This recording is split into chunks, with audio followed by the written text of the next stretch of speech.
Hello guys, welcome to my YouTube channel. आज मैं आपके साथ 21 दिसंबर को जो एग्ज़ाम हुआ था सेकंड पेपर, उसमें जो मैथ्स के क्वेश्चन थे वो हम सॉल्व करेंगे। जिसमें से एक क्वेश्चन था x square minus 17x minus 38।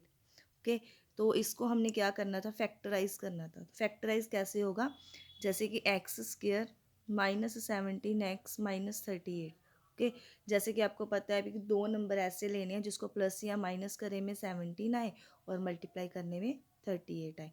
तो उसमें क्या होगा, एक्स स्क्वायर होगा हमारा माइनस 19x लेंगे और प्लस 2x लेंगे। क्योंकि जब हम प्लस माइनस करेंगे तो ये क्या होगा, माइनस होगा ना, तो माइनस करके क्या आएगा, 17x आएगा और कौन सा आएगा, माइनस का ही आएगा। और अगर 19 और 2 को मल्टीप्लाई करेंगे तो कितना आएगा, 38 आएगा। ठीक है, फैक्टराइज किया है, प्लस माइनस 38। अभी क्या करना है, जैसे इन दोनों को ब्रैकेट में कर लेना था और इनको दोनों को कर लेना था। और देखो एक्स स्क्वायर माइनस 19x है, तो इसमें क्या होगा, एक्स क्या आ जाएगा, कॉमन आ जाएगा।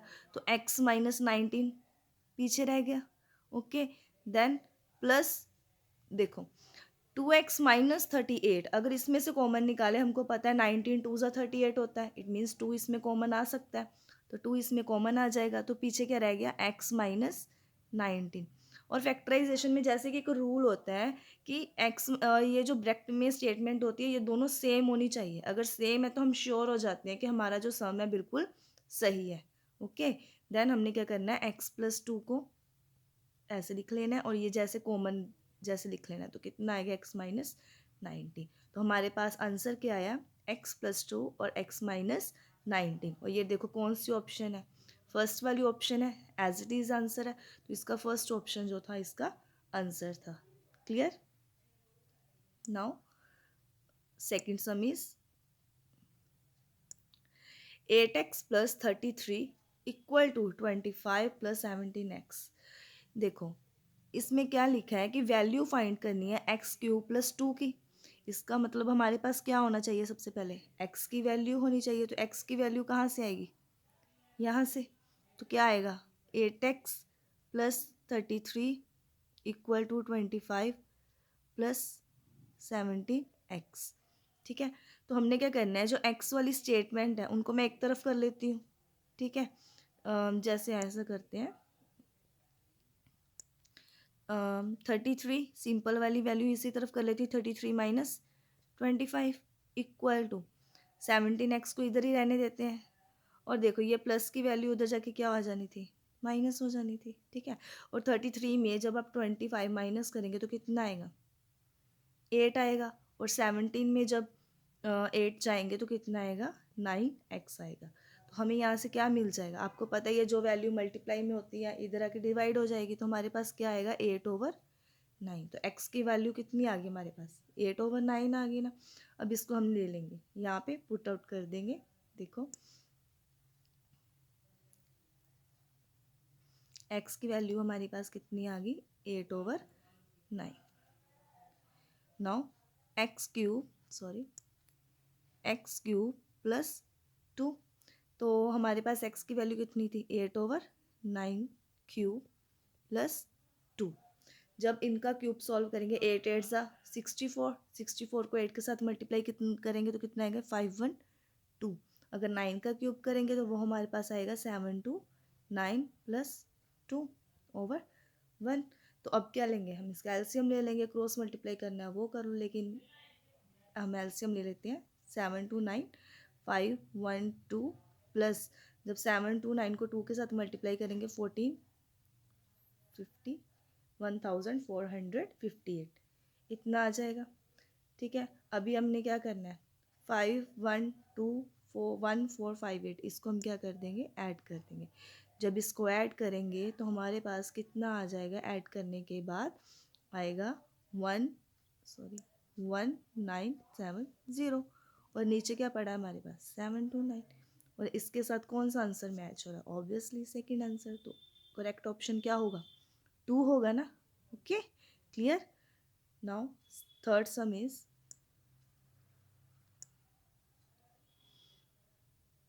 देखो what is the mean of the median range and mode of the observation.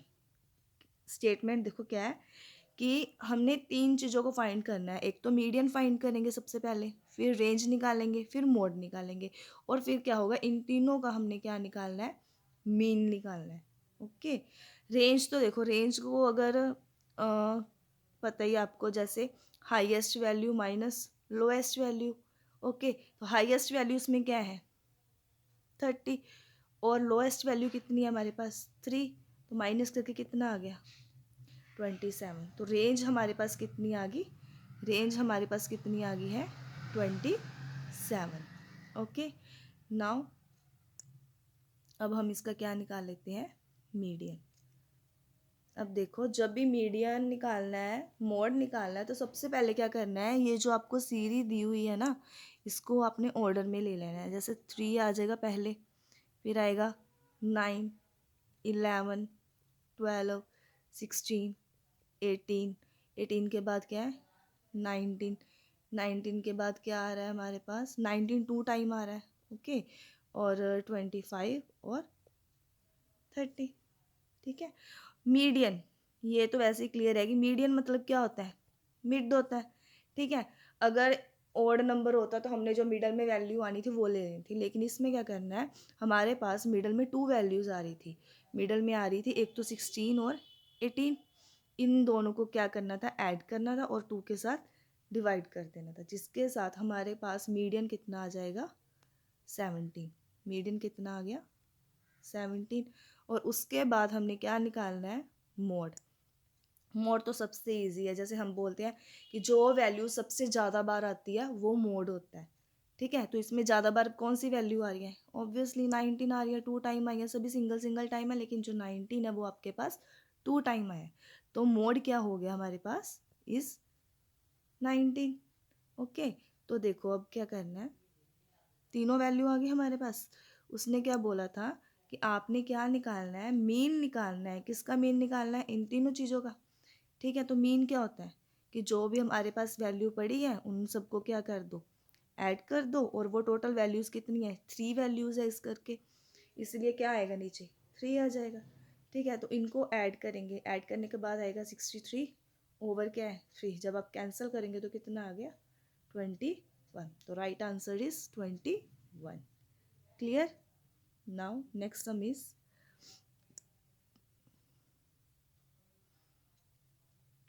ये तो बहुत इजी है, the angle of triangle in the ratios. आपको अच्छे से पता है जो ट्राइंगल होता है, ठीक है, ट्राइंगल की तीनों साइड का जो एडिशन है किसके इक्वल होता है, 180 के इक्वल होता है। अब जब कोई वैल्यू रेशो में दी गई है, इट मीन्स जो फर्स्ट है हमारा क्या आएगा 3x आ जाएगा, second 2x, third is 4x, और तीनों का समीशन जो ऐड किसके इक्वल है 180 के। ओके, तो क्या करना है, इन तीनों को हम ऐड कर दे, 4 2 6, 6 और 3 9x, 9x इक्वल टू 180। तो x कितना आ जाना था 180 ओवर 9, जब आप इसको कैंसिल करेंगे तो x कितना आ जाएगा 20 डिग्री। क्लियर है। अब x की वैल्यू 20 डिग्री है, जब आपको x की वैल्यू पता है तो आप क्या करोगे, उस वैल्यू को इन तीनों में भर दोगे x की वैल्यू को। ठीक है, अगर 3 को 20 के साथ मल्टीप्लाई करोगे, 3 इंटू 20 तो कितना आ जाएगा 60 आ जाएगा। 2 इंटू 20 इज़ 40, 4 इंटू 20 इज़ 80। ठीक है, अब नेक्स्ट लाइन देखते हैं, difference of largest number and smallest angle, sorry angle. ठीक है, तो लार्जेस्ट एंगल हमारे पास कितना है 80 है, स्मॉलेस्ट कितना है 40 है, इन दोनों को माइनस करके कितना आ जाएगा 40, 40 डिग्री इज आंसर। तो हमारा एग्जैक्ट आंसर क्या हो गया 3 हो गया। ठीक है, now next sum is fifth some. A sum which will earn the simple interest of 2520 at 14% per annum in 2 years is। अब देखो, इसमें क्या है कि आपको सिंपल इंटरेस्ट, जैसे कि आप SI का फॉर्मूला लगाते हो ना, P into R into T over 100, यही लगाते हो, तो ऐसा ही आपको दिया हुआ है, कितना दिया है 2520 दिया है। प्रिंसिपल आपने फाइंड करना है, जो परसेंटेज ये हमारे पास क्या है, रेट की वैल्यू है 14 इंटू टाइम कितना है 2, नीचे क्या आ जाएगा, सॉरी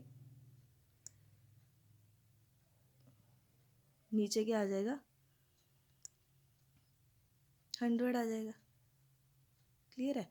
तो अभी क्या कर दे, क्रॉस मल्टीप्लाई कर देते, इजी है। 2520 और ये 100 की 20 आ जाएगी, अपॉन क्या आ जाना था 28। अब हम इसको कैंसिल कर देते हैं। अगर 28 को 9 के साथ मल्टीप्लाई करें तो 252 आता है। ओके, तो हमारे पास आंसर क्या बन गया 9000। It's clearly option second is correct answer. Okay, now next sum is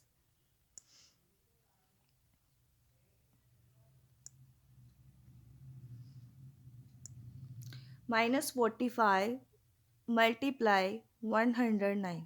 ठीक है, अब देखो फर्स्ट ऑप्शन देखो आप पहले, -45 तो आपको दिया हुआ है, एज इट इज ही दे रखा है, तो 100 + 9 करेंगे तो कितना आएगा 109 आ जाएगा। ये तो सेम है।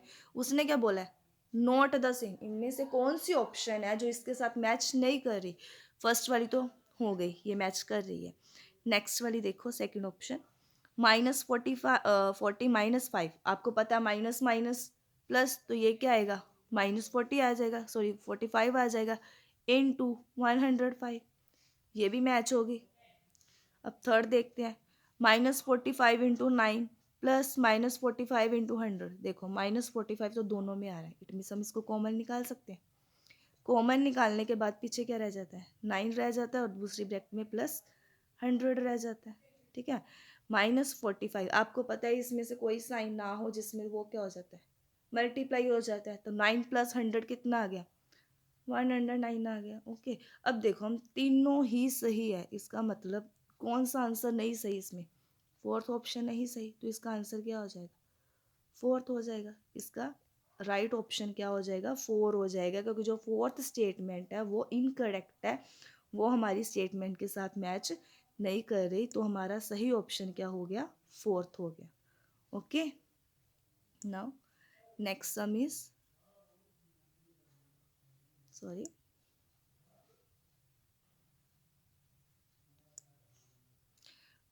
अब इसमें क्या था, perimeter of rectangle and ratio length breadth. आपको पता है जो रेशो की वैल्यू होती है वो हमारे पास क्या होती है हमेशा एक्स में लिखी होती है।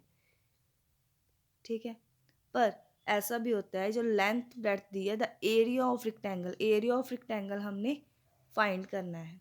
ठीक है, और एरिया ऑफ रेक्टेंगल कैसे फाइंड होएगा, सबसे पहले हम क्या करेंगे, अगर हमें एक्स की वैल्यू पता होगी, ये स्टेटमेंट क्लियर होगी, तभी हमारे पास एरिया आएगा। तो हमने क्या करना है पेरीमीटर की हेल्प लेंगे। ठीक है, सबसे पहले हम क्या करेंगे पेरीमीटर को सॉल्व करेंगे, पेरीमीटर का फॉर्मूला लगाएंगे। जैसे कि रेक्टेंगल का जो पेरीमीटर का फॉर्मूला होता है वो होता है 2 लेंथ प्लस ब्रेथ। ठीक है, तो पेरीमीटर की वैल्यू 104। ये फॉर्मूला लगा के सबसे पहले हम क्या करेंगे अपनी एक्स की वैल्यू फाइंड कर लेंगे। एक्स की वैल्यू फाइंड करने के बाद आपके पास जो लेंथ और ब्रेथ है वो क्लियरली आ जाएंगी, जो एक्स है आपकी फिनिश हो जाएगी। अब आपके पास लेंथ भी है और ब्रेथ भी दी है। ठीक है, तो आप क्या कर लेंगे एरिया ऑफ रेक्टेंगल निकाल लेंगे। तो एरिया ऑफ रेक्टेंगल क्या होता है लेंथ इंटू ब्रेथ होता है। ओके, जब आप मल्टीप्लाई करोगे तो आपका आंसर जो आएगा वो फर्स्ट ऑप्शन आएगा 640 सेंटीमीटर स्क्वायर, ये आपका करेक्ट ऑप्शन है। Okay, thank you. आज की यही सीरीज़ थी, जितने सम से मैंने करवा दिए। Thank you, have a good day.